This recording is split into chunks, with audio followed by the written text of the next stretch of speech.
तो functions of ecosystem हम इसके अंदर समझ रहे हैं, और फंक्शन ऑफ इकोसिस्टम का मतलब ये होता है कि इकोसिस्टम क्या फंक्शन करता है, तो इंटरेक्शन से क्या क्या फंक्शन हो जा रहे हैं, right. That is known as what, that is known as functions of the ecosystem. जैसे कि ये पेड़ है, ये पेड़ कहते हैं कि मैं इंटरेक्शन नहीं कर रहा, तो मतलब ecosystem will not be formed, है ना, इकोसिस्टम नहीं बन पाएगा, तो इससे फिर एनर्जी भी फ्लो नहीं हो पाएगी।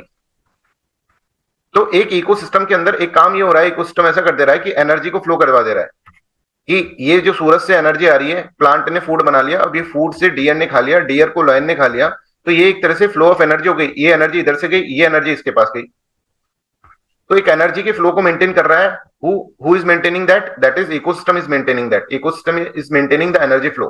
Point number 1 that you need to remember, energy flow through the food chain, ठीक है, ये अपन इसके अंदर समझेंगे। दूसरी चीज क्या है, ये एक तरह से न्यूट्रिएंट है, जैसे प्लांट के अंदर बहुत सारे न्यूट्रिएंट्स हैं, जैसे हम क्या है, प्लांट के अंदर नाइट्रोजन होता है, दैट इज वेरी इंपॉर्टेंट, ठीक है, प्रोटीन होता है प्लांट के अंदर, है ना, कार्बोहाइड्रेट होता है, ये न्यूट्रिएंट्स को भी तो ट्रांसफर कर रहे हैं, एनर्जी के साथ साथ ये चीज भी तो ट्रांसफर हो रही है, समझ में आ रहा है, जिससे कि बॉडी पार्ट बन रहा है, जिससे प्रोडक्टिविटी बन रहा है। I hope this is clear to everyone. तो ये वाली चीज भी एक तरह से फंक्शन हो गया कि एनर्जी को तो फ्लो करवा ही रहा है, एनर्जी को तो ट्रांसफर कर ही रहा है, न्यूट्रिएंट्स को भी ट्रांसफर कर रहा है एक जगह। अब इसके अंदर डियर के अंदर जो भी न्यूट्रिएंट्स है वो शेयर में चले जाएंगे, लाइन में चले जाएंगे, समझ में आ रहा है। तो ये सेकंड फंक्शन है। तुमसे पूछ सकते हैं which of the following is the function of the ecosystem, ऐसा भी क्वेश्चन आ सकता है। तो energy flow, nutrient cycle, nutrient cycle में एक न्यूट्रिएंट्स एक जगह से दूसरी जगह जा रहा है। और तीसरा है इकोलॉजिकल सक्सेशन और इकोसिस्टम डेवलपमेंट। पूरा का पूरा एक इकोलॉजिकल सक्सेशन का मतलब यह है कि कहीं बेयर है, बेयर लैंड है, बेयर लैंड के ऊपर एक फॉरेस्ट तक बन जाता है इकोसिस्टम इंटरेक्शन करने के कारण, है ना, धीरे धीरे धीरे धीरे लंबे साल में, लंबे साल के अंदर ये जो होगा, एक बेयर लैंड जो होती है उसके अंदर एक बड़ा घना फॉरेस्ट बन सकता है अगर इंटरेक्शन होता रहे तो दिस इज द फंक्शन कि भाई देखो एक बेयर लैंड थी, उसके ऊपर पूरा का पूरा इंटरेक्शन होता रहा होता रहा होता रहा होता रहा, धीरे धीरे ये इकोलॉजिकल सक्सेशन पूरा अपन पढ़ेंगे। प्राइमरी सक्सेशन, सेकेंडरी सक्सेशन क्या होता है और किस तरह से ये बनता है, बेयर लैंड के ऊपर फॉरेस्ट कैसे बन जाता है, सर कैसे बन गया, तो बताएंगे आपको। हजारों साल बाद, लाखों साल बाद इंटरेक्शन अगर नहीं होता तो नहीं होता, चाहे कितना भी टाइम पीरियड हो, पर इंटरेक्शन हो रहा है कि इकोसिस्टम फॉर्म हो रहा है, दैट्स व्हाई ये जो है बेयर लैंड के ऊपर इसने पूरा फॉरेस्ट खड़ा कर दिया। That is what, that is also the function of the ecosystem. तो इकोसिस्टम का function energy flow through the food chain, nutrient cycle और इकोलॉजिकल सक्सेशंस और the ecosystem development, that are the functions of the ecosystem. ये ecosystem के functions है। अब पहला, अब ये कोई ऐसा नहीं होता कि भाई अपने आप हो रहा है ये या फिर इस तरह से, नहीं, ये जो चीज होगी इकोसिस्टम की एनर्जी फ्लो होगी, इसका एक पर्टिकुलर रूल होगा, रूल के हिसाब से एनर्जी फ्लो होगी। न्यूट्रिएंट साइकिल जो होगा उसका एक पर्टिकुलर रूल होगा, रूल के हिसाब से न्यूट्रिएंट साइकिल होगी। फास्फोरस का अलग रूल होगा, नाइट्रोजन का अलग होगा, कार्बन का अलग होगा, हाइड्रोजन का अलग होगा, carbon cycle, phosphorus cycle, nitrogen cycle, hydrogen cycle. Ecological succession का भी एक रूल होगा, उस पैटर्न को हमको समझना होगा, उसके ऊपर से क्वेश्चन आता है, प्राइमरी क्या होता है, सेकेंडरी क्या होता है। तो सबसे पहले हम एनर्जी फ्लो समझते हैं कि एनर्जी फ्लो क्या होता है। तो ये समझो कि भाई सीधी सी बात है, एनर्जी फ्लो को समझने के लिए आपको ये समझना होगा कि ये है अपना प्लांट, ठीक है, इसको खाया डियर ने और डियर को खाया लॉयन ने। तो इस प्लांट के अंदर मान लो कुछ एनर्जी थी, मान लो इसके अंदर 100 एनर्जी थी, तो 100 एनर्जी थी, तो वो 100 की 100 डियर में तो नहीं चली जाएगी, कुछ लॉसेस भी होते हैं, अभी हम बताएंगे आपको क्या होता है लॉसेस, राइट। तो 100 की मान लो डियर ने पूरा पेड़ खा लिया और 100 की जगह डियर के पास 80 एनर्जी आ गई, फिर ये पूरा डियर खा गया 80 एनर्जी वाला डियर, तो इसके अंदर भी एनर्जी लॉस होगा और 60 ही इसके अंदर पहुंचेगी। एक बहुत मतलब को रैंडम एग्जांपल देते हैं, पहुंचती तो बहुत कम है। अब ये कॉन्सेप्ट की कितनी एनर्जी पहुंचेगी ये अपन इसके अंदर समझते हैं, और इसका एक रूल है that is known as Raymond. Raymond से आपको याद करना है, रेमंड रूल, ऐसा याद करना है, ठीक है, पूरा नाम है रेमंड लिंडमैन रूल, पर आपको रेमंड याद करना है बिकॉज रेमंड की कपड़ों के ऊपर 10% का ऑफ चल रहा है अभी। तो 10% एनर्जी रूल किसने करा है, रेमंड ने करा है। I hope this is clear, यहां तक सबको क्लियर है। तो यहां पर अगर हम देखेंगे, ecosystems are complex dynamic systems, they form certain functions, और फंक्शंस के अंदर इस तरह से आप देख सकते हैं, energy flow through the food chain, nutrient cycles और इकोलॉजिकल सक्सेशंस और the ecosystem development, right. I hope this is clear to everyone. Anu ये कल की क्लास का कंटिन्यू है, शाम वाली क्लास का ही कंटिन्यू है, आप पूछ रहे हैं तो उसके आगे का ही पढ़ा रहा है, इकोसिस्टम के आगे का पढ़ा रहा है, फंक्शंस ऑफ द इकोसिस्टम, ठीक है। तो कोई अलग क्लास नहीं है आज, कल की क्लास का ही कंटिन्यू है, राइट। अब ये अपन को समझना होगा कि भाई जब एक पेड़ सूरज से एनर्जी लेता है तो कैसे एनर्जी लेता है, ये अपन समझा फोटोसिंथेसिस के थ्रू और ये सब चीजें। अब इसके अंदर ये एनर्जी आ गया, इसके अंदर 100 एनर्जी आ गया, तो इस 100 एनर्जी का फिर आगे चलकर क्या होगा, राइट। वो एनर्जी दूसरे के अंदर कितना जाएगी, है ना, डीएन में कितना जाएगी, और ये एनर्जी जो होगी फिर वो लॉयन में कितना जाएगी, समझ में आ रहा है? और अगर बीच में फॉक्स है, मान लो फॉक्स है, फॉक्स में कितना जाएगी और लॉयन में कितना जाएगी, ये अपन को इसके अंदर समझ। तो रेमंड लिंडमैन ने इसके ऊपर रिसर्च कर डाला और उसने बोला कि भाई पता है यहां पर अगर तुम 100 एनर्जी दे रहे हो ना इसको, मान लो 1000 एनर्जी दे रहे हो ना, तो इसके पास सिर्फ और सिर्फ 10% एनर्जी जाएगी। 10% एनर्जी मतलब डीयर के पास सिर्फ 10 एनर्जी जाएगी। अगर ये पूरा पूरा 1000 एनर्जी वाला खा गया तो 10 एनर्जी जाएगी, तो सर बाकी की कहां चली जाएगी, है ना। तो इसका सिर्फ 10% एनर्जी का ट्रांसफर होगा। ये लो, मतलब 10% एनर्जी का ट्रांसफर मतलब कि सिर्फ और सिर्फ इसका 10% कितना होगा, इसका 10% एक तरह से हम देखेंगे तो 100 हो जाएगा ना, 100 हो जाएगा 100। तो इसका 10% अपन इसके अंदर ट्रांसफर हो गया, और बाकी का 900 जो है वो कहां गया सर, 900 जो है ना इस डीयर ने वेस्ट कर दिया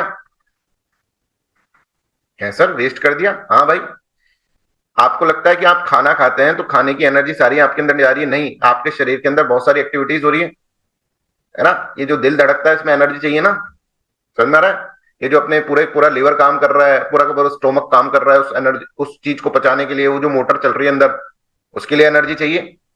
पूरा रेस्पिरेशन सिस्टम जो हो रहा है, मेटाबॉलिज्म सिस्टम जो हो रहा है, उन सबके लिए एनर्जी चाहिए। वो बिना एनर्जी के थोड़ा ना चलने लग जाएंगे, ये तो एनर्जी की रूल का ही वायलेट हो जाएगा। ये सब इतनी सारी मोटरें जो घूम रही है अपने शरीर के अंदर, जब खाना खाओगे तो उसके अंदर और ज्यादा अगर आप कहेंगे तो ये सब चीजें लगती है, राइट। ये सारी एनर्जी लगती है इसको पचाने के लिए। खाना ऐसा थोड़ा ना तुमने खाया पच गया और बस हो गया काम, एनर्जी मिल गई, नहीं, पचाने के अंदर बहुत सारी एनर्जी लगती है। वो एनर्जी ज्यादा लगती है। तुमको जो एनर्जी मिल रही है वो सिर्फ और सिर्फ 10% एनर्जी मिल रही है, मतलब 100 एनर्जी मिल रही है 1000 में से 900 एनर्जी तुम्हारी वेस्ट हो रही है। और ये जो है 1000 एनर्जी दे रहे हो तुम, और तुम्हारी तुमको मिल रही 100 है, तो एनर्जी एफिशिएंसी जो है सिर्फ और सिर्फ 10% है। ठीक है, I hope this is clear. इसी तरह से यहां से जब इधर ट्रांसफर होगा तो 100 में से सिर्फ और सिर्फ 10 एनर्जी इसके अंदर जाएगी। बाकी की जो एनर्जी होगी कितनी, 90 एनर्जी, वो वेस्ट हो जाएगी रेस्पिरेशन में। और यहां से जब इधर जाएगा तो इसको सिर्फ और सिर्फ 1 एनर्जी मिलेगी भाई, लॉयन को। लॉयन की किस्मत तुमको लगता होगा बहुत अच्छी है, लॉयन की किस्मत बहुत खराब है। लॉयन को जो एनर्जी मिल रही है सिर्फ 1 मिल रही है इस सिस्टम के अंदर से, ये 1000 में से लॉयन को सिर्फ 1 एनर्जी मिल रही है। और अगर मान लो बीच में एक और आ गया तो लॉयन को एक भी नहीं मिल रही एनर्जी, फिर पॉइंट में चली जाएगी लॉयन की एनर्जी। एक इसको मिल गई, इसको 10% ऑफ 1 मिलेगा, 0.1% एनर्जी। समझ में आ रहा है? तो जैसे जैसे आप इससे दूर जाते जा रहे हैं, जैसे जैसे इससे दूर जाते जा रहे हैं, वैसे वैसे एनर्जी कम होती जा रही है। That is known as Lindeman rule, Raymond Lindeman rule. तो जैसे जैसे दूर जाते रह रहे हैं मतलब क्या है, जैसे कि जैसे अपनी ये कौन सी लेवल है, ट्रॉफिक लेवल 1, ये ट्रॉफिक लेवल 2, ये ट्रॉफिक लेवल 3, ये ट्रॉफिक लेवल 4, ये ट्रॉफिक लेवल 5। तो लास्ट की जो ट्रॉफिक लेवल पे बैठा है ना, उसके पास एनर्जी बहुत कम पहुंच रही है। Are you getting this point? And this is known as 10% energy rule. इसको 10% एनर्जी रूल कहते हैं। तुम्हें लगता है शेर की जीवन आसान है, जंगल का राजा है? नहीं, शेर का जीवन सबसे ज्यादा डिफिकल्ट है। वो एक एनर्जी का क्या करेगा, शरीर कैसे चलाएगा एक एनर्जी से? तो उसको बहुत सारे शिकार करने पड़ेंगे एनर्जी के लिए। उसको ऐसे 10 आदमी खाने पड़ेंगे तब जाकर इसकी एनर्जी आ पाएगी। इसको ऐसे 100 डियर खाने पड़ेंगे, 10 डियर खाने पड़ेंगे तब जाकर इसकी एनर्जी आएगी। 100 डियर, सॉरी। तो जब तक वो 100 डियर नहीं खाएगा तब तक उसकी डियर जितनी एनर्जी भी नहीं है। सुनने में बहुत अटपटा लगता होगा, but this is the truth. हम न्यूट्रिएंट्स की बात नहीं कर रहे हैं, हम एनर्जी की बात कर रहे हैं। Energy is different, nutrients is different. Protein, carbohydrate ये डिफरेंट होता है, पर एक एनर्जी होता है ना, that is different. I hope this is clear. तो यहां पर देखो एनर्जी फ्लो का जो रूल है दैट इज व्हाट, कि अगर आप देखेंगे तो यहां से इस तरह से मूव कर रहा है, यहां से इस तरह से मूव कर रहा है, यहां से इस तरह से और यहां से इस तरह से। तो 100% एनर्जी मान लो प्राइमरी प्रोड्यूसर में है तो 10% एनर्जी ही प्राइमरी कंज्यूमर में जाएगी और सेकेंडरी प्रोड्यूसर के अंदर, जो कि डीयर है। तो मतलब यहाँ पे 100 है, 1000 है, तो यहाँ पे 900 ही पहुंची है भाई, यहाँ पे 100 ही पहुंची, सॉरी। बाकी कहां चली गई? बाकी देखो energy lost as a heat. जो तुम खाना खाते हो ना, तो खाने में बहुत ज्यादा एनर्जी वेस्ट होती है गर्मी के। अब चलो अभी तो सर्दी है जैसे, और सर्दी में जल्दी जल्दी खाना खाओगे ना तो बहुत ज्यादा एनर्जी, तुम्हारा इंजन पसीना आने लग जाएंगे। बहुत भूखे होते, खाते खाते खाते खाते पसीना आ रहा है ना। सर्दी में भी पसीना आने लग जाते हैं कभी खाते खाते। क्यों? क्योंकि शरीर उसके अंदर पूरा काम कर रहा है, उसके अंदर उस एनर्जी को पचा रहा है, तो उसमें गर्मी निकल रही है।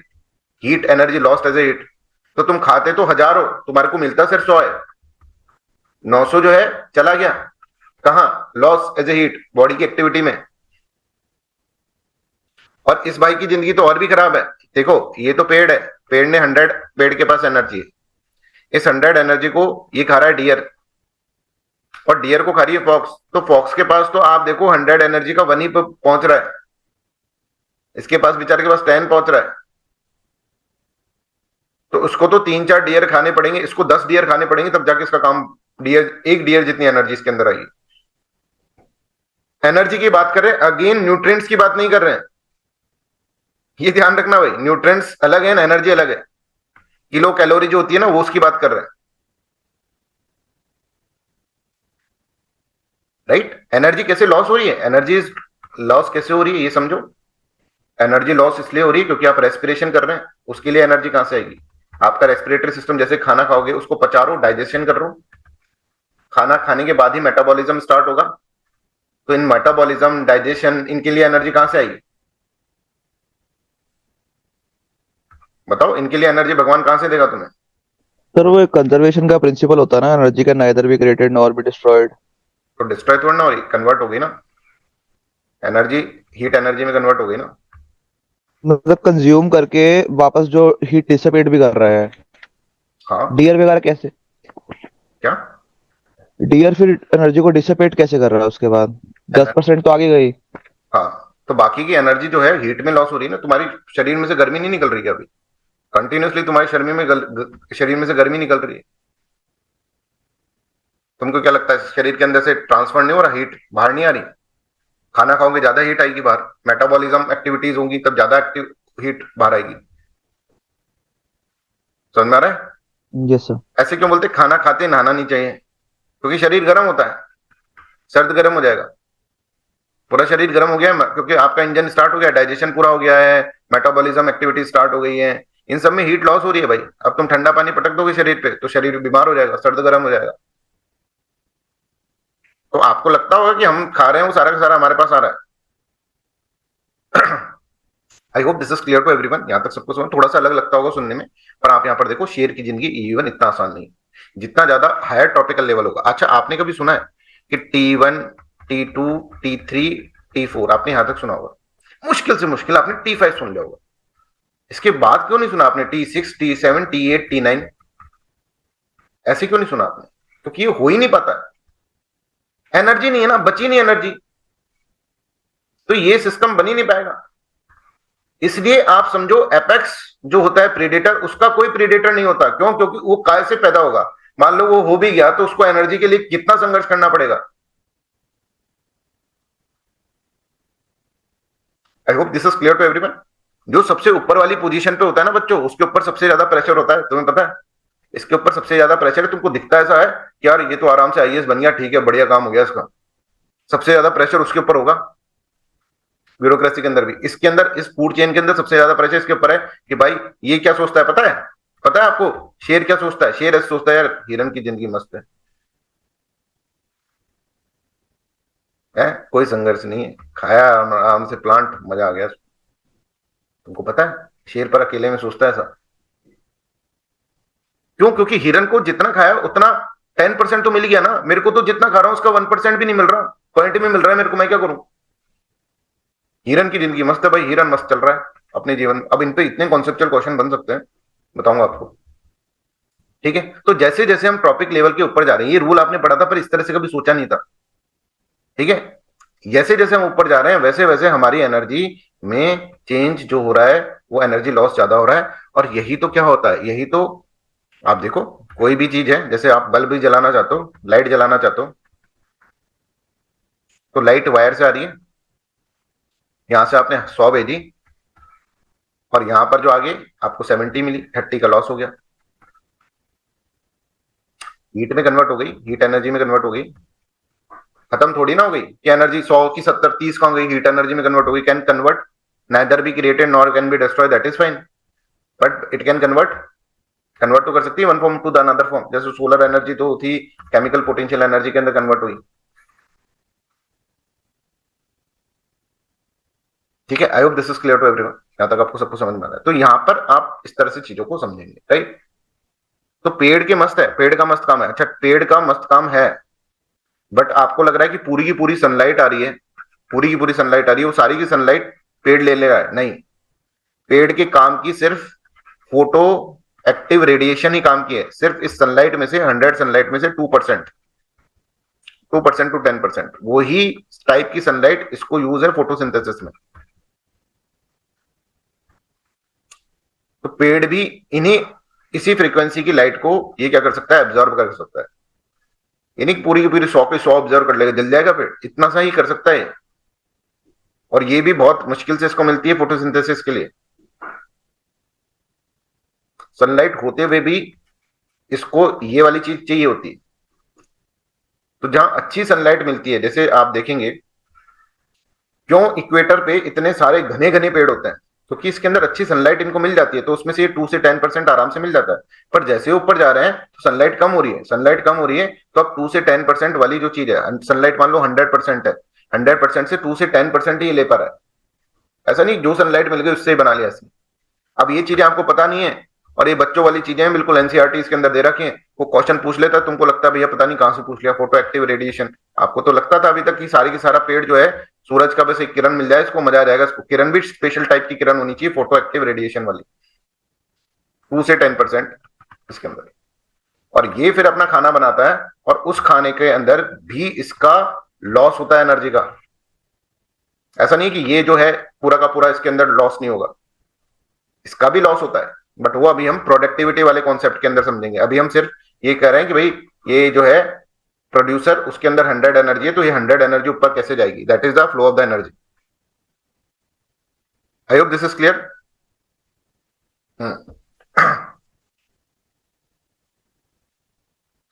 तो जो लोग अब आपको ऐसे कैसे कहते हैं, यो क्यों कहते हैं कि भैया देखो खाने से पहले सलाद खाना, खाने से पहले सलाद खाओगे तो 2 रोटी कम खाओगे, क्यों ऐसा क्यों कहते हैं तुमको?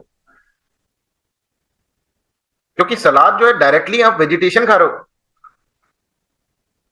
सारे 100% आपको एनर्जी यहां पर मिल रही है। हरी सब्जी खाने से एनर्जी आपको मिल रही है, एनर्जी आपके पास रहेगी। हाँ, न्यूट्रिएंट्स का हम नहीं बोल रहे कि प्रोटीन विटामिन और ये सब चीजें नहीं, एनर्जी आपके पास 100% रहेगी। तो जब एनर्जी आ गई ना, शरीर का काम चल गया, एनर्जी से शरीर का काम चल जाता है। अब तुम सलाद खा लिए, तो अब एनर्जी आ गई, तो तुम 2 रोटी में भी काम चला सकते हो, पर उसके लिए भी कंट्रोल करना पड़ेगा कि सलाद भी खा ली भर के पेट, है ना, और तुमने यहां पर क्या है, रोटी भी भर के पेट खा ली। रोटी में कैलोरी ज्यादा होती है ना, आपने डाइटिंग वाइटिंग तो सभी करते होंगे, किसी जमाने में तो करी होगी। तो रोटी खाने के लिए मना करते हैं ना कि इसमें कैलोरी ज्यादा होती है। तो आप सलाद खाओ पहले, बाउल भर के सलाद, 2 दिन खाते हो, फिर तीसरे दिन वापस कौन खाएगा, कोई काट के तो देने वाला है नहीं, हमको ही काटना पड़ता है, हमें खाना पड़ता है, छोड़ो सीधे रोटी पे पर वापस आ जाते हो। 2 3 दिन के लिए तो करी होगी। Calorie means energy, kilo calorie होता है ना, किलो कैलोरी एनर्जी का यूनिट है, कैलोरीज है ना। हमारे शरीर के अंदर जैसे आपके शरीर को चाहिए 1500 किलो कैलोरी, बता देता हूं मैं आपको। अब आप जो खाते हैं ना, उसके अंदर होती है कम से कम 2500 किलो कैलोरी। अगर कुछ भी नहीं खाते, थोड़ा थोड़ा भी खाते हो ना, तो भी इसके अंदर इतना होता है। और इतनी किलो एनर्जी आपको चाहिए, और ये जो बाकी की एनर्जी है ना, ये फिर आपका क्या होगा, ये आपके शरीर को गड़बड़ करेगा, इससे शरीर गड़बड़ा जाएगा। क्योंकि इस एनर्जी के अंदर आपने बहुत सारी चीजें खाई, कार्बोहाइड्रेट खाया, फैट खाया, जबकि आपको खाना इतना था। तो इसके अंदर क्या होता है, ये जो 1000 किलो कैलोरी ज्यादा आ गई ना आपके शरीर में, इसको आपको रनिंग करके निकालना पड़ता है, तब जाके बैलेंस बनेगा, तब जाके आपका वेट कांस्टेंट रहेगा। पता है ये चीज आपको? वेट कांस्टेंट रखने के लिए कैलोरीज के ऊपर फोकस करते हैं ना, देखो इसमें इतनी कैलोरी, डाइटिशियन ऐसे ही तो बताता है कि आपकी शरीर को 1500 किलो कैलोरी चाहिए और आप खा रहे हो साहब 3000 किलो कैलोरी, तो ये बाकी का, और जाके सीधे बेड पे अपना क्या सिस्टम चल रहा है आजकल। मैं पहले मेडिटेशन और ये सब चीजें तो कर लेता, मैं भी वो चीज नहीं कर रहा हूँ, और मेरे को बहुत, मतलब इसमें ऐसा सुबह उठते हैं, ठीक है, चाय नाश्ता ठूस लिया अच्छे से, ठीक है, क्लास लेने बैठ गए, फिर क्या करा, फिर दोपहर में नाश्ता खा लिया, अब नींद सी आ रही है, और चलना तो आप देखो कितना हार्डली कितने स्टेप चलते हो, सो गए, फिर उठ गए, राइट, फिर पढ़े पढ़े पढ़े पढ़े, फिर शाम को आपने क्या करा, खाना खा लिया अच्छे से, ठीक है, बिल्कुल मस्त तरीके से पेट हो गया, अब नींद अच्छी आएगी, फिर सो गए। ये जो 1000 किलो कैलोरी आपको निकालनी थी, ये तो आपने निकाली नहीं। सर हमारा in form of exercises and all, ये हमारा डेली का रूटीन है साहब। और पता नहीं क्यों हमारे अंदर एनर्जी कम है सर, एनर्जी नहीं हो पा रही है, ये नहीं हो पा रही, ठीक है, आप लोगों का क्या, मेरा भी यही रूटीन है, मैं इसमें आपको क्या क्रिटिसाइज करूं, ठीक है। और मेरा ये रूटीन बना है, जबकि दिक्कत ये है कि ये रूटीन, ये 10 इलेक्शन बैच से बना है मेरा रूटीन, ठीक है, बट दिक्कत ये है कि अगर हम थोड़ा 20-25 मिनट अपने लिए निकाल लें, इस कैलोरीज को हटा दें, 100,000 कैलोरी को जो एक्स्ट्रा आ रही है, तो हमारा पूरा सिस्टम और अच्छा मेंटेन होगा, एफिशिएंसी और ज्यादा बढ़ेगी। साइंटिफिक है सब कुछ, बट क्या करें, आलस भी तो है ना जीवन में, आलस भी करना है हमें। तो I hope this is clear to everyone, यहां तक सबको क्लियर है। तो शेर को इतना, अब देखो, अब शेर, भाई शेर को ऐसा क्यों होता है कि इतने बड़े बड़े जानवरों को खा जाता है? इसका पेट है कि क्या है, कुआ है ना? हमको सर 4 रोटी से ज्यादा हम तो नहीं खा पाते, शेर पता नहीं क्या है सर, शेर इतने इतने बड़े बड़े जानवर को, हिरन, पूरा हिरन खा जाएगा एक बार में, हमसे चिकन नहीं खाया जाता पूरा एक एक बार में, समझ रहा है? क्योंकि शेर के पास एनर्जी की कमी है साहब, इसका जीवन खराब है। तुम रोटी से एनर्जी ले लोगे, उतना शेर को नहीं मिलेगी, क्योंकि शेर रोटी नहीं खाता है। शेर के पास एनर्जी का बिल्कुल छोटा सा भाग आ रहा है, सब कुछ फिल्टर होकर आ रहा है शेर के पास, point something something. I hope this is clear to everyone. तो this is Raymond Lindeman rules, ठीक है, और 1942 के अंदर उन्होंने बोला था 10% energy states that in an ecological food chain only 10% of energy from one trophic level is transfer to the next level, while remaining 90% is lost primarily through the metabolic process such as respiration, movement and waste, ठीक है। अब इतना सारा process तुम सोचो कि देखो, आप खाना खाते हो, खाने के बाद बहुत सारा प्रोसेस होता है, ये आप पूरा का पूरा समझोगे, तो ये अपने आप नहीं हो रहा है, इसके लिए एनर्जी चाहिए, कोई भी चीज, मोटर अपने आप नहीं चल जाएगी, उसके लिए एनर्जी चाहिए। तो वो एनर्जी जो है वो खाने के अंदर से निकलेगी, ठीक है, और वो एनर्जी यूज कर रहा है। This result in the decrease in available energy as it moves up each trophic level, which producer at the base of the food chain have the most energy and top consumers have the least। इसलिए कहते हैं कि vegetarians जो होते हैं ना, they are having more energy, उनके पास ज्यादा एनर्जी होती है, वेजिटेरियंस के पास ज्यादा एनर्जी होगी, राइट। नॉनवेज खाने वाले के पास न्यूट्रिएंट्स ज्यादा हो जाएगा भाई, प्रोटीन विटामिन इनकी बात नहीं कर रहे हम एनर्जी की बात करें, एनर्जी डिफरेंट, ये सब ज्यादा हो जाएगा, बट वो सुस्त रहेगा आदमी। नॉन वेज खाने के बाद ऐसे नहीं, शरीर भारी भारी सा हो गया, तुम सलाद खाओ उसके बाद शरीर भारी नहीं होगा।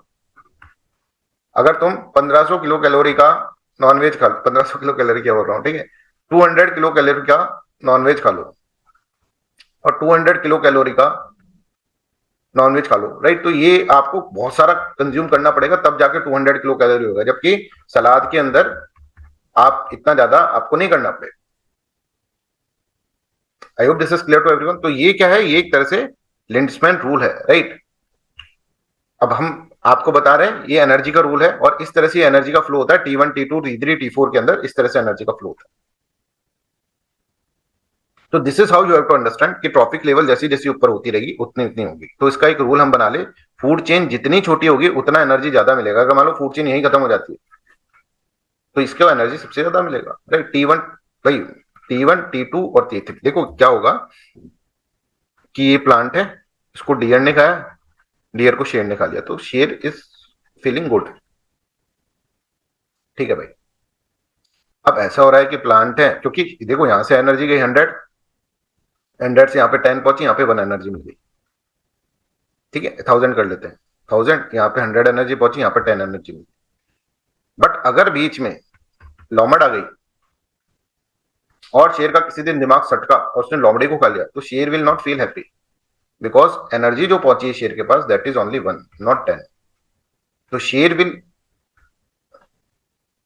ठीक है, प्रिफर यस डियर, इसलिए शेर फॉक्स को नहीं खाता है। ये पता है लोमड़ी चालाक है, समझ में आ रहा है। पर ये भी एक रीजन होगा शायद, पंचतंत्र की कहानियों में तो नहीं था। मैंने ना ये पंचतंत्र की कहानियां बहुत पढ़ी है इनकी, क्योंकि जानवर को समझना बहुत बहुत ज्यादा जरूरी होता है इंसान को समझने के लिए। बहुत इंसान इज कमिंग फ्रॉम द जानवर ओनली। हम जानवर ही हैं, और कभी कभार तो जानवर से भी बदतर। ठीक है, तो मतलब कंक्लूड ये हुआ कि shorter food chain means less energy loss. So organism at the top receives more energy. ठीक है, a longer food chain results in a more energy loss at each level, reducing the energy available to the organism at the higher top. This is the rule that you need to understand.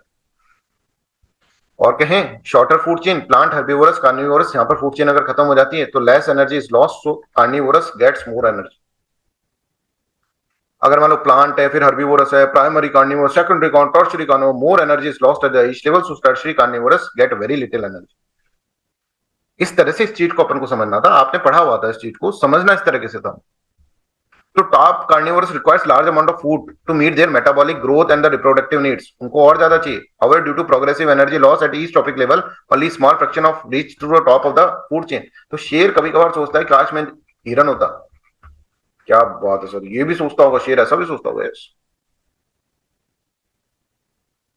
तो जब top most position पे होते हो ना, तो नीचे वाले दूसरे की थाली का घी अच्छा लगता है। वो हिरन सोचता हो काश मेरे को भगवान है ना शेर बना देता ना।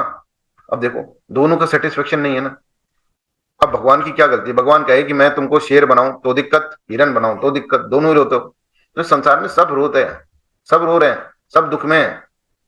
दैट्स वाई दुख इज द रियलिटी, ये कह के गए हैं बुद्धा, कि आत्मा रियलिटी नहीं है, दुख रियलिटी है भाई। प्रैक्टिकल वर्ल्ड के अंदर सब रो रहे हैं, शेर से लेकर हिरन तक। समझ में आ रहा है? दुख रियलिटी है, दुख के बारे में, दुख का निवारण बताया उन्होंने अष्टांगिक मार्ग से। ठीक है, तो पहला नोबल ट्रुथ जो है बुद्धा का ये है कि दुख है। ये देखो दुखी, शेर भी दुखी है, हिरन भी दुखी है। चलो 46 क्वेश्चन करो।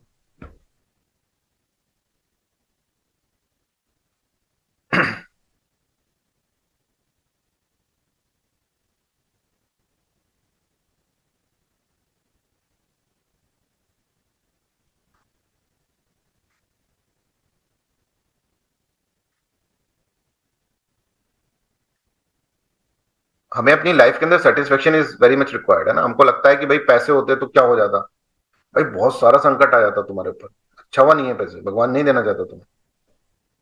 कि अगर हम डाउन होते तो कैसा होता, डाउन की क्या अच्छी जिंदगी है, उसकी जिंदगी तुम्हें पता ही नहीं क्या है। Right? A will be correct answer. So, I hope this is clear. In any food chain, energy available at the fourth trophic level is always less than that of the third trophic level. Energy transfer between successive trophic levels follows the 10% law. ठीक है, तो A will be correct. Sir एक question है, Yes, please. तो indoor plants जो होते हैं वो कैसे बनाते हैं अपना फूड? क्या? Indoor plants. इंडोर प्लांट्स जो होते हैं उनको थोड़ा थोड़ा कहीं कहीं कहीं सनलाइट मिलता है, तो उनका ग्रोथ वैसा नहीं होता जैसे कि एक बाहर प्लांट होगा। ठीक है, इसका तो बहुत अच्छा एग्जाम्पल दे रखा है। जैसे मान लो एनसीईआरटी के अंदर ही, कि ये एक तरह से लाइट आ रही है यहाँ पर और प्लांट यहाँ पर है ना। तो प्लांट क्या करता है, प्लांट झुक जाता है इस तरह लाइट की तरफ, कि भाई थोड़ी सी लाइट मेरे को मिल जाए। राइट, क्योंकि उसको फोटोसिंथेसिस के लिए चाहिए। तो अगर तुम प्लांट को अंदर रखोगे घर के अंदर, तो उसको जो लाइट मिलेगी वो बहुत कम मिलेगी, तो वो अपना फूड नहीं बना पाएगा। वो फिर अब माल न्यूट्रिशन में रहेगा वो। ठीक है, वो जो होता है सीकड़ सा प्लांट वैसा। जैसे एक आदमी है, उसको खाना मत दो, तो वो क्या होगा, वो एक तरह से बहुत कम खाना दो मतलब, तो ऑब्वियसली वो अट्टा कट्टा नहीं बनेगा। ऐसा इस प्लांट का है, इसका खाना बहुत कम बनेगा, फिर बना ही नहीं पाएंगे खाना, और ज्यादा इसकी ग्रोथ नहीं होगी। घरों के अंदर कोई पेड़ जो है वो उस तरह से थोड़ा ना बन जाता है कि पूरा पेड़ बन जाएगा, बहुत ग्रोथ कम होगी। और बाहर अगर आप रख दोगे, धूप में रख दोगे, गमले जो होते हैं बाहर रखते हैं अपन बालकनी में, तो फिर उसके अंदर क्या होता है, उसके अंदर ग्रोथ हो जाती है, सनलाइट लेकर फिर ग्रोथ कर लेता है इस तरह से। क्लियर है? किसने पूछा था, जिसको भी क्लियर है? हाँ जी।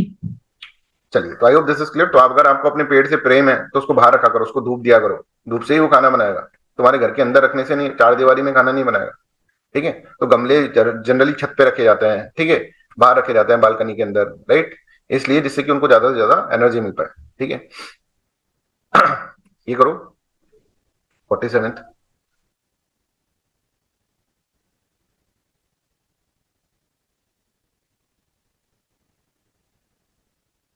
इससे तुमको एक और कॉन्सेप्ट बताता हूं मैं।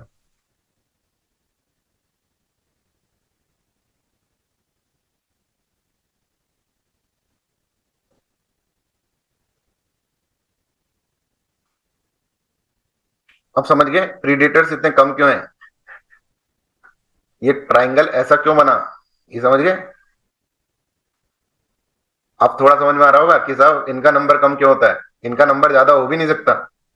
इतना कौन संघर्ष करेगा भाई एनर्जी के लिए, तो कुछ ही लोग, कुछ ही पैदा होते हैं फिर ये। समझ में आ रहा है। अब आप ये समझो कितना अच्छा डायमेंशन आप इसके अंदर देख सकते हैं कि ट्राइंगल ऐसा क्यों बनता है। कोई तुमसे पूछ ले, तुम किसी से पूछ लो, तुम टीचर से भी पूछ लो, वो भी एक बार सोच में पड़ जाएगा यार प्रीडेटर्स हमेशा कम क्यों होते हैं। अपेक्स प्रीडेटर, अपेक्स प्रीडेटर हमेशा कम क्यों होते हैं, मिल गया तुमको रीजन, तुमने लगाया भी सी आंसर। क्योंकि इनके पास एनर्जी कम होती है साहब, इनके पास एनर्जी ज्यादा हो जाए तो इनका नंबर ज्यादा हो जाएगा। अब देखो, आप सोच के देखो, एक जंगल के अंदर 100 ही हिरन है, 100 हिरन है, और एक शेर को कम से कम, भैया आपने अभी देख लिया, कम से कम 15 हिरन लग रहे हैं एक शेर को, मान लो 20 हिरन लग रहे हैं एक शेर को। तो ऐसा अगर मान लो 5 भी शेर हो गए ना तो हिरन खत्म है, फिर हिरन खत्म है तो शेर खत्म है। तो इसलिए इनका 5 नहीं होने की वजह ये एक ही रह जाए, इसलिए ये कम है। पर दिक्कत ये है कि इनका नंबर जो रहना चाहिए ना वो भी नहीं रह रहा है, इसलिए कि भाई ये टाइगर को बचाओ, लायन को बचाओ, ऐसा नहीं टाइगर बहुत अच्छा दिखता है इसलिए बचाओ। बिकॉज अगर टाइगर को नहीं बचाओगे तुम तो ये हिरन इतने हो जाएंगे कि तुम्हारे घरों में घुसेंगे हिरन। खुद को बचाने के लिए तुम टाइगर को बचाओ कर रहे हैं। टाइगर में ऐसा क्या है कि टाइगर को बचाएं, क्योंकि टाइगर कंट्रोल करके रख रखा है इन सबको। जिस दिन टाइगर डर गया ना, ये हिरन तुम्हारे घरों के बाहर आ जाएंगे, सांप खाने को है क्या कुछ। जैसे गाय घूमती है ना वैसे हिरन घूमेंगे। वो तो शुक्र है इस टाइगर का, अगर टाइगर हट गया तो इनकी पॉपुलेशन इतनी बढ़ जाएगी हर्बीवोरस की कि तुम नहीं जी पाओगे। इसलिए क्योंकि तुम जी सको इसलिए टाइगर को जी आ रहे हो, तुम्हारा कोई ऐसा नहीं कि दिल धड़क गया टाइगर के लिए। टाइगर में ऐसा क्या है, टाइगर अगर सामने आ रहा है तो ऐसा भागो तुम इतनी स्पीड से, तो ऐसा टाइगर में क्या है जो तुम उसको जिंदा रखना चाहते हो। इसलिए क्योंकि tiger tiger is apex predator और इसने बहुत लोगों को पैदा होने से रोक रखा है। अगर वो लोग हो गए पैदा तो फिर धरती का नाश हो जाएगा। दैट्स वाई अगर मान लो एकदम से एनर्जी बढ़ा दें तो इनको कोई दिक्कत नहीं होगी। अब इसके अंदर एनर्जी बढ़ा दिया, मान लो कि वही सिस्टम जो मैं आपको बोल रहा था अभी कि यहाँ पे 10 एनर्जी बढ़ गई इसकी, तो एनर्जी बढ़ गई तो ये भाई 15 नहीं खाएगा ना, ये 10 में काम चला लेगा। ये भी 15 नहीं खाएगा, ये भी 10 में काम चला लेगा, तो ऐसे 2 हो गए ना आराम से, 2 जी सकते हैं इसके अंदर जीवन। तो अब इनका नंबर बढ़ जाएगा। अगर एनर्जी एकदम से इनको ज्यादा दे दो ना तो इनको कोई दिक्कत नहीं है भाई, इनको इतना ज्यादा संघर्ष नहीं करना पड़ेगा फिर। तो आप समझो संघर्ष लॉयन के अंदर है, संघर्ष। ठीक है, I hope this is clear to everyone. तो ये questions, increase in the population of top predators इस डायमेंशंस में जाएगा, और क्यों पॉपुलेशन टॉप प्रेडेटर्स की इतनी कम होती है ये भी आप इसके अंदर समझ पाओगे, क्योंकि एनर्जी वहां तक पहुंच नहीं पाती इतनी। हाँ, नेचर ने सब प्लान कर रखा है, नेचर हमारी तरह नहीं है।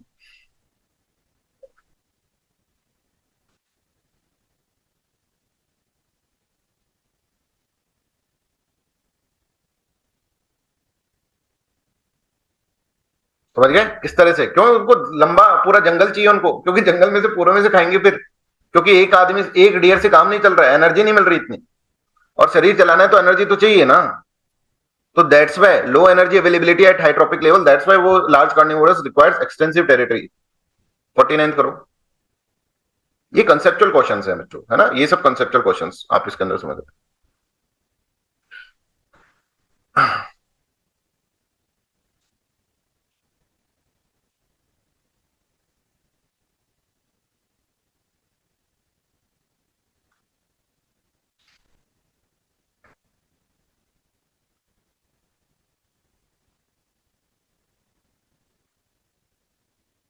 अब धीरे से इसने ये टिका दिया, it applies equally to the energy flow and nutrient cycling. नहीं भाई, सिर्फ एनर्जी फ्लो के लिए। अभी आप लोग पकड़ पा रहे हैं, ठीक है, बट और बच्चा नहीं पकड़ पाएगा इसको, लगा देगा all 3। Law of thermodynamics, law of thermodynamics ये कहता है कि एनर्जी जो इनपुट करते हो ना उसके अंदर से आउटपुट जो होगा, अगर आपने 100 दी एनर्जी तो आउटपुट जो होगा वो 70 ही रहेगा, because some energy will be lost in the heat, that is the second law of thermodynamics.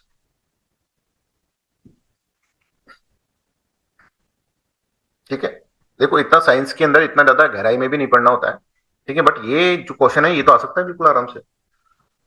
ठीक है, B will be correct, right. अब हम एक और कॉन्सेप्ट पढ़ते हैं, that is known as productivity. इसी एनर्जी के बेसिस पे कॉन्सेप्ट है, that is known as productivity. Productivity मतलब gram per metre square per year, ये इसकी यूनिट होती है प्रोडक्टिविटी। तो प्रोडक्टिविटी समझते हैं है ना, ग्राम per metre square per year क्या होता है ये भी आपको थोड़ा समझाते हैं, मजा आएगा इसमें। ऐसा समझिए बच्चों कि आपकी बहुत पुरानी सी तस्वीर देखो, अरे सर बहुत ही क्यूट से बच्चे लग रहे हैं, और आज की देखो, अरे सर एक भयानक से हो गए हम, इसके रिलेटिवली है ना, भयानक से हो गए। अगर आप देखो तो इस वाली फोटो के अंदर, या फिर जब आप यहाँ पे बचपन में थे 5 साल के थे, तब आप छोटे से बच्चे थे, छोटे से बच्चे, राइट। आपका एरिया ज्यादा नहीं था, मतलब मीटर स्क्वायर आपका ज्यादा नहीं है, ठीक है, और आपका वेट भी ज्यादा नहीं है, ग्राम भी आपका ज्यादा नहीं है। पर जैसे जैसे जैसे जैसे आप बढ़ रहे हैं तो आपका वेट भी बढ़ रहा है, और अब आप देख लो अपनी हालत क्या हो रखी है, मीटर स्क्वायर कितना ज्यादा आप एरिया ले रहे हो। एरिया की यूनिट क्या होती है, length into breadth, meter into meter, meter square, कितना एरिया ले रहे हो। तो मतलब आपकी प्रोडक्टिविटी बढ़ गई है ना, that is known as productivity. अब कितनी बढ़ गई है ये निकालने के लिए हम क्या करते हैं, ग्राम per metre square per year, ठीक है। तो एक साल के अंदर हम देखें तो आपकी कितनी प्रोडक्टिविटी बढ़ गई है, ये देखने के लिए हमको एक तरह से आपका देखना होता है कितना ग्राम आपने बढ़ाया, कितना मीटर स्क्वायर बढ़ाया, कितना एरिया आपका बढ़ा, राइट। बट इन केस जब हम इकोसिस्टम पढ़ रहे हैं तब हम प्रोडक्टिविटी इस तरह से देख रहे हैं कि एक पर्टिकुलर एरिया की प्रोडक्टिविटी देख रहे हैं, है ना, प्लांट की नहीं देखी, पर्टिकुलर एरिया की प्रोडक्टिविटी देख रहे हैं कि भाई इसके अंदर पहले मान लो छोटे छोटे से पेड़ थे, 10 पेड़ थे, मान लो कितने भी पेड़ हो सकते हैं इस एरिया के अंदर। तो इस पर्टिकुलर एरिया के अंदर एक साल के अंदर 1 मीटर स्क्वायर के अंदर कितनी प्रोडक्टिविटी बढ़ गई, कितना ग्राम बढ़ गया, that is known as what, that is known as productivity. Productivity समझ में आ रहा है कि इस पर्टिकुलर एरिया के अंदर 1 मीटर स्क्वायर में 1 ईयर के अंदर, एक पर्टिकुलर ईयर देखना पड़ेगा आपको, ठीक है, कितना ग्राम बढ़ गया, that is known as what, that is known as productivity. अगर हम इसको मीटर स्क्वायर को 1 लिख दें और ग्राम को, ईयर को 1 लिख दें, एक साल के अंदर 1 मीटर स्क्वायर में कितना ग्राम बढ़ा, that is known as what, that is known as productivity. Productivity is equals to gram per metre square की जगह 1 लिख दिया, एरिया की जगह, ईयर की जगह 1 लिख दिया, तो प्रोडक्टिविटी इज इक्वल्स टू ग्राम, कि मतलब कितना वेट बढ़ गया है एक साल के अंदर 1 मीटर स्क्वायर में, दैट इज नोन एज उस एरिया की प्रोडक्टिविटी। समझ एक जंगल है उसकी प्रोडक्टिविटी निकालनी है तो आपको फिर यहां पर अगर वो 2 मीटर का है तो 2 लिखना पड़ेगा, 3 लिखना पड़ेगा, 4 लिखना पड़ेगा, ऐसे को स्क्वायर लिखना पड़ेगा। कितने साल में निकाल रहे हो, अगर हम देखें 1 साल में निकाल रहे हो, 2 साल में निकाल रहे हो, तो इसके अंदर ये डालना पड़ेगा। I hope this is clear to everyone. तो प्रोडक्टिविटी मतलब ये है कि उसने कितना बायोमास गेन कर लिया है, कितने मोटा हो गया है वो पेड़, कितना एरिया वो कवर करने लग गया है पेड़, राइट, कितना वेट आ गया उस पेड़ के अंदर एक पर्टिकुलर टाइम पीरियड के अंदर, एक पर्टिकुलर टाइम पीरियड के अंदर। तभी तो जाकर आप कहें कि आप ऐसे बोले कि साहब आप बड़े मोटे हो गए, तो ये स्टेटमेंट इज रॉन्ग, है ना। तो आप कहेंगे 1 साल में आप बड़े मोटे हो गए, ऐसा बोलना होगा आपको। बड़े मोटे हो गए तो क्या है, बचपन से आप देखोगे तो मोटे ही लगेंगे, या पिछली बार देखा जाए तो आपको टाइम पीरियड डालना पड़ेगा। तो प्लांट भी जो होता है, I hope this is clear to everyone. Productivity का मतलब समझ में आया कि एक पर्टिकुलर एरिया के अंदर, एक पर्टिकुलर ईयर के अंदर कितना ग्राम बढ़ गया, that is known as productivity. उसके अंदर एरिया भी चाहिए होगा आपको। आप कहें कि यार यहाँ की है ना आजकल ये इसकी प्रोडक्टिविटी कम है, किसकी प्रोडक्टिविटी, इस एरिया की प्रोडक्टिविटी, तो एरिया आ गया compare to previous year, year आ गया, एक साल के अंदर कम प्रोड्यूस हुआ है इसके अंदर, ये तो होगा प्रोडक्टिविटी का। ठीक है, I hope this is clear to everyone. अब यहां पर जो कॉन्सेप्ट है, अब समझो कि एक होता है ग्रॉस प्राइमरी प्रोडक्शन और एक होता है नेट प्राइमरी प्रोडक्शन। इन दो टर्म्स को हमको समझना होगा, ग्रॉस प्राइमरी प्रोडक्शन और नेट प्राइमरी प्रोडक्शन, राइट। अच्छा, सबसे पहले इस वर्ड को देखते हैं, ग्रॉस। ग्रॉस का मतलब होता है जैसे कि मान लो कोई बड़ी चीज है, इसमें से आपने कुछ सब्ट्रैक्ट करा, then it will leads toward the net, है ना। जैसे आपकी ग्रॉस सैलरी कितनी है, मान लो ग्रॉस सैलरी आपकी 10,000 रुपए है, पर आप कहते हैं कट कटा के नेट हमारे पास इतना आता है कि मान लो 1,000 रुपए आपके कट गए तो नेट हमारे पास 900 आता है, तो this is our net salary. Net मतलब कुछ काट लिया आपने, बड़े में से कुछ काट लिया, ठीक है। तो इसमें gross primary production minus something होगा, तब जाकर नेट प्राइमरी प्रोडक्शन होगा। I hope this is clear to everyone. एक पॉइंट तो हमको ये समझना है, तो हम समझ रहे हैं gross primary production versus net primary production में से क्या डिफरेंस है। तो हम सबसे पहले ग्रॉस प्राइमरी प्रोडक्शन समझते हैं, फिर उसमें से क्या माइनस करा कि नेट प्राइमरी प्रोडक्टिविटी आ गई या प्रोडक्शन आ गया, तो that we will understand that, right. तो आप यहां पर समझो, ये पेड़ था, ठीक है, इसने सनलाइट ली, वो फोटो एक्टिव रेडिएशन वाली सनलाइट ली, राइट। और सनलाइट लेकर इसने अपना अपना प्रोडक्शन करा, ठीक है, वो रिएक्शन से प्रोडक्शन करा। और इसने मान लीजिए सनलाइट ली एक तरह से 100 जूल।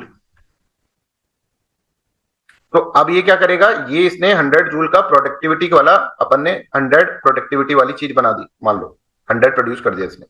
बट अब इसको प्रोड्यूस करने के अंदर इसका रेस्पिरेशन भी लगेगा। रेस्पिरेशन में मैंने आपको बताया था, यही इसको तोड़ता है फिर वापस, और तोड़ेगा और ये क्या कर देगा, ये कम हो जाएगा। तो नेट जो मिलेगा अपने आप को, अपने को मान लो नेट मिल रहा है अपन को यहाँ पर 100 में से कुछ इसकी मेटाबॉलिज्म में खर्च हो गया, और हमको नेट जो मिल रहा है ना, वो मिल रहा है मान लो 80, right. I hope this is clear to everyone.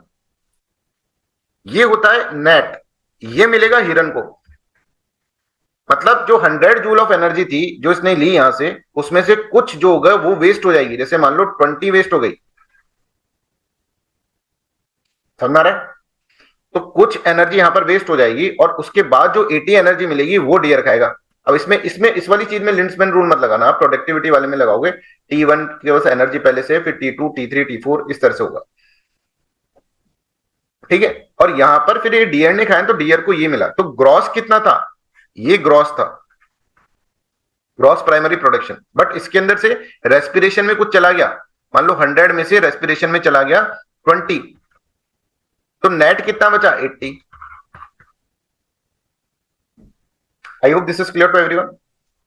तो हम क्या कह रहे हैं बच्चों, ध्यान से सुनना वापस, क्या हम कर रहे हैं।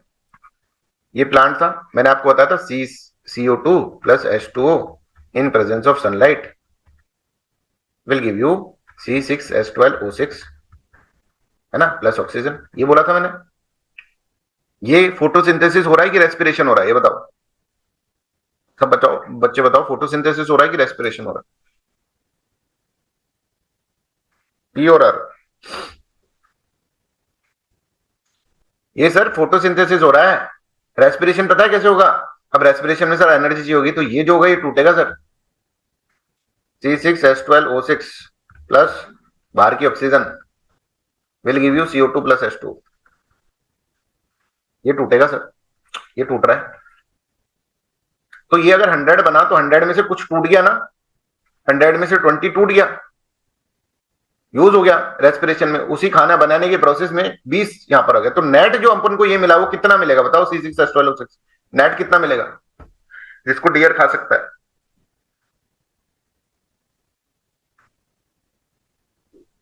ठीक है, तो ये 80 को डियर खा सकता है, this is known as net primary productivity. और ये जो 100 है ये है gross primary productivity. I hope this is clear to everyone. यहां पर सबको समझ में आ रहा है।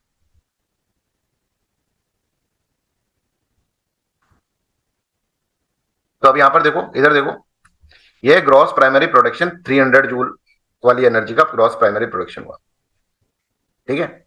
इसमें से भाई ये respiration loss as a heat 100 joule चली गई, ठीक है। और नेट जो मिला ये 200 मिला, और 200 का बन गया एक तरह से, ये खाने वाले जो आएंगे ना नेक्स्ट वाले T2 लेवल वाले, उनके लिए ये कितना मिल रहा है, 200 मिल रहा है। तो T2 का इंट्रैक्शन ग्रॉस प्राइमरी प्रोडक्टिविटी से नहीं होता है, T2 का इंट्रैक्शन हो रहा है NPP से, नेट प्राइमरी प्रोडक्टिविटी। तो हम नेट प्राइमरी प्रोडक्टिविटी की अगर डेफिनेशन बनाएं तो हम कह सकते हैं कि this is the amount of biomass that is present for the heterotrophs. Net primary productivity is amount of biomass that is present for the heterotrophs. Sir एक क्वेश्चन था यहाँ पे। हाँ, सर इसको फिर बाय ईयर कैसे मेजर कर सकते हैं? जैसे एक मतलब बायोडाइवर्सिटी हम कह लें, एक रीजन है उसमें बहुत सारे पेड़ हैं, पीपल का पेड़ वगैरह वगैरह, उसकी पर ईयर हम प्रोडक्टिविटी कैसे तो निकाल सकते हैं? बायोडाइवर्सिटी हो गया कि डिफरेंट डिफरेंट होना। बायोडाइवर्सिटी मतलब कि अलग अलग तरह के जीव जंतु होना, अलग अलग तरह की स्पीसीज होनी, that is known as biodiversity. आप तो वही से। प्रोडक्टिविटी जब भी मेंटेन, जैसे मैं कहूं कि भाई तुम्हारी प्रोडक्टिविटी बढ़ गई है, तो मेरे को बताना पड़ेगा ना किस साल से बढ़ गई है। मैं कहूं कि तुषार तुम थोड़े से मोटे लग रहे हो, तो आप बोले सर कब से? सर पिछले साल, तो पिछले साल से या उससे पहले के या फिर उससे पहले के। तो एक टाइम पीरियड तो होना चाहिए ना। ऐसे बोलते ना यार थोड़ा मोटा लग रहा है, तो इसका मतलब क्या? कल नहीं लग रहा था, परसों नहीं लग रहा था, तो एक टाइम पीरियड तो होना चाहिए ना तुषार। जी सर, वही पूछ रहे हैं, जैसे इस साल जैसे किसी उसके कितना फ्रूट गिविंग क्राइटेरिया रख रहे हैं, या आप कैसे वेट कैसे मेजर कर रहे हो? बायोमास, उसके अंदर कितना बायोमास प्रोड्यूस हुआ, उसका कितना घनत्व बढ़ा, ऐसे समझो उस वो कितना बड़ा हुआ। ऐसे तुम्हारा कैसे करेंगे? तुम्हारा ऐसे करेंगे ना इस पर्टिकुलर, अब जब पर्टिकुलर ईयर आप एक साल ले रहे हो, है ना, और एक एक ही मीटर स्क्वायर वाला एरिया ले रहे हो, तो आप इसके अंदर कह देंगे ग्राम, फिर तो ग्राम देखेंगे जब आपने इन यूनिट्स को कांस्टेंट कर दी तुषार। तुम्हारा जी सर। कंप्लीट प्लांट कितना बना है, उसके अंदर कितना बायोमास हुआ है, right, that is known as productivity ना, वो उसकी प्रोडक्टिविटी होगी। अब एक प्लांट छोटा सा था तो उसकी प्रोडक्टिविटी कम थी, अब एक प्लांट बड़ा हुआ तो उसकी प्रोडक्टिविटी ज्यादा होगी। This is known as productivity. पर कितने टाइम पीरियड में हुई ये भी तो देखना पड़ेगा हमको। और ये तो प्लांट के बारे में है, हमको हम तो एक इसके अंदर एक एरिया देख रहे हैं, तो दैट्स वाई मीटर कितने एरिया में हुआ ये भी देखना पड़ेगा, प्रोडक्टिविटी बढ़ी कितने एरिया की, तो दैट्स वाई जी एरिया रहता है। क्योंकि हम प्रोडक्टिविटी जब कैलकुलेट करते हैं तो प्लांट की नहीं करेंगे, हम एरिया की करेंगे। ठीक है, जी सर। जी सर। ये कॉन्सेप्ट ऐसे नहीं कि भगवान ने बना कर दिए, हमने बना कर दिए। ठीक है, तो ट्रंक साइज, उसकी लीव्स कितनी हो गई, लीव्स भी तो बनी है, ट्रंक ट्रंक थोड़ा होगा, राइट। और भी बहुत सारी चीजें जो बायोमास होता है ना पूरा, बायोमास, उसको अपन देखते हैं इसके अंदर। तो net primary productivity is available biomass for the consumption to the heterotrophs. क्या ये लाइन तुमको समझ में आ रही है? अब इस लाइन को रटने की जरूरत नहीं है ना। किस किस बच्चों को ये लाइन समझ में आ गई है, बताएं चैट सेक्शन में, यस और नो। अब ये लाइन में तुमको अगर स्टेटमेंट में दे देता बिना पढ़ाए, राइट, या अभी तक की जो तुम्हारी नॉलेज है, तो तुम कंफ्यूज है ना, नेट प्राइमरी प्रोडक्टिविटी ये क्या होता है, ग्रॉस प्राइमरी प्रोडक्टिविटी ये क्या होता है, ये दिक्कत हो जाती है। ठीक है, अब दिक्कत ये आ जाती है कि हिरन नाराज हो जाता है। हिरन पहले नाराज क्यों हुआ था बताओ? एक बार हिरन नाराज हो गया था ना, ये हिरन है, हिरन नाराज हो गया था, क्यों हुआ था? Anybody in the class?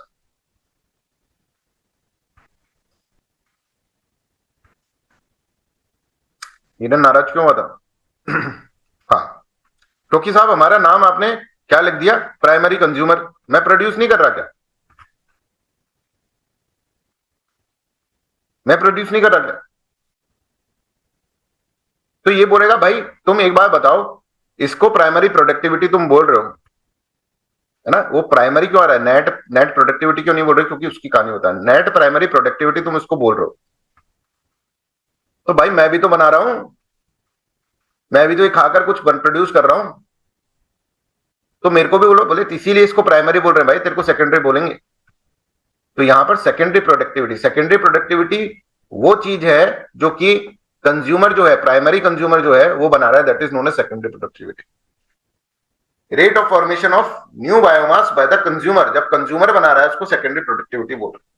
अब इसके बाद टर्शियरी प्रोडक्टिविटी नाम की कोई चीज नहीं, क्योंकि और कोई नहीं बना ना, फिर तो मीट से मीट ही चल रहा है। I hope this is clear to everyone.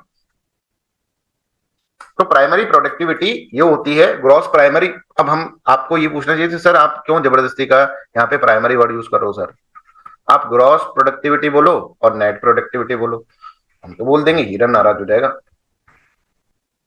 हिरन बोलेगा यार मैं भी तो बना रहा हूँ, आई एम ऑल्सो मशीन, मेरा भी नीश है ना। तो उसने कहा था ना कि भाई मेरे को कंज्यूमर क्यों बोल रहे हो तुम प्राइमरी, मैं भी कर रहा हूँ, तो उसको बेचारे को फिर हमको उसको प्लांट को प्राइमरी प्रोड्यूसर बोलना पड़ा, इसको सेकेंडरी प्रोड्यूसर बोला। हिरन का ईगो बड़ा हर्ट हो रहा है, क्योंकि हिरन काम कर रहा है ना भाई। मैं हिरन को ये डायमेंशन पता चल जाए कि भाई मैं अगर नहीं हूं तो शेर का क्या होगा।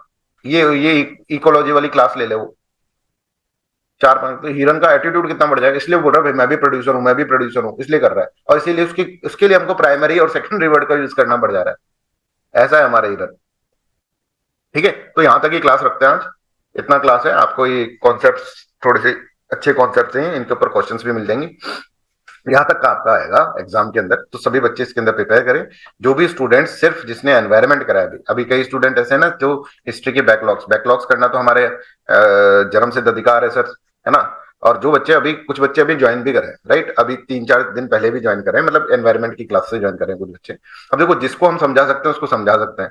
अब मैं बच्चों के इतना पीछे पड़ रहा हूँ, भाई ये ले लो कोर्स, ले लो कोर्स, तुम ले लो, एक बार कर लो, इतना मैं बोल चुका हूँ कि प्रीलिम्स में सिलेक्शन हो जाए उसके बाद तुम पैसे दे देना, इतना भी मैं बोल चुका हूँ। कुछ स्टूडेंट्स है ना, पर नहीं मान रहे। अब नहीं मान रहे तो अब उनका कुछ नहीं कर सकते। मैं मतलब बहुत फोर्सफुली इस कोर्स के लिए कर रहा हूँ, क्योंकि इससे ही तुम्हारा सिलेक्शन होगा।